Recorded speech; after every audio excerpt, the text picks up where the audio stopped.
And so the only thing that was in Noah's heart was to honor God, that he had been chosen, and also that he had been spared, him and his line.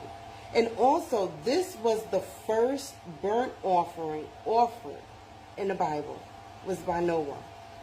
And Jah smelled the sweet savour, S-A-V-O-U-R, savor. I think that's how you spell it. You say it. But it's a pleasure.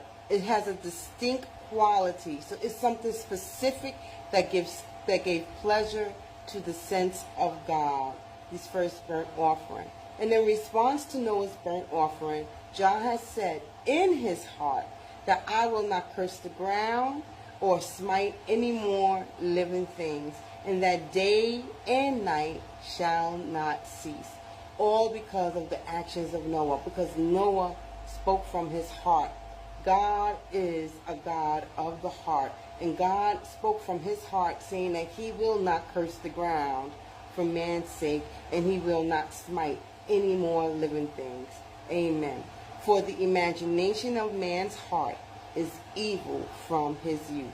You know, and that also stood out to me.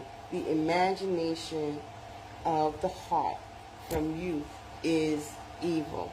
And so that's something else I want to study more. I feel like I'm going on and on. But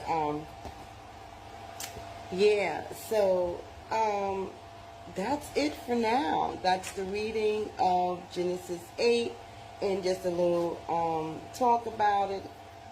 And so I hope that this helps you in some way. I don't know. But nonetheless, God bless you. And remember to learn for your own knowledge, for your own development. Because when we read something within you helps you to connect to it, or helps you to surmise or summarize what it's about. And we each have our own independent philosophy. And by us reading and talking and learning together, we can bridge and forge our own philosophy, something separate from what the Western theology and the Western way of thinking. Because I firmly believe that their way of thinking is grounded in division, that there is a dividing theology, us versus them. And I think that that's grounded in them trying to find a difference between superiority and inferiority to attribute to people based off of color, because it's easier to do that, to be able to take what they wanted. And so that doesn't make us victims. It just makes it what it was.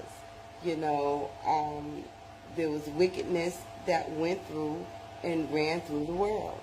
And so I like reading this word. It's helping me to better understand who I am, and who God is, and who the people were before me that served God. And so in looking at this bloodline of how it all began in the beginning. Yeah. And so that's all I have to say. So God bless. Have a wonderful day.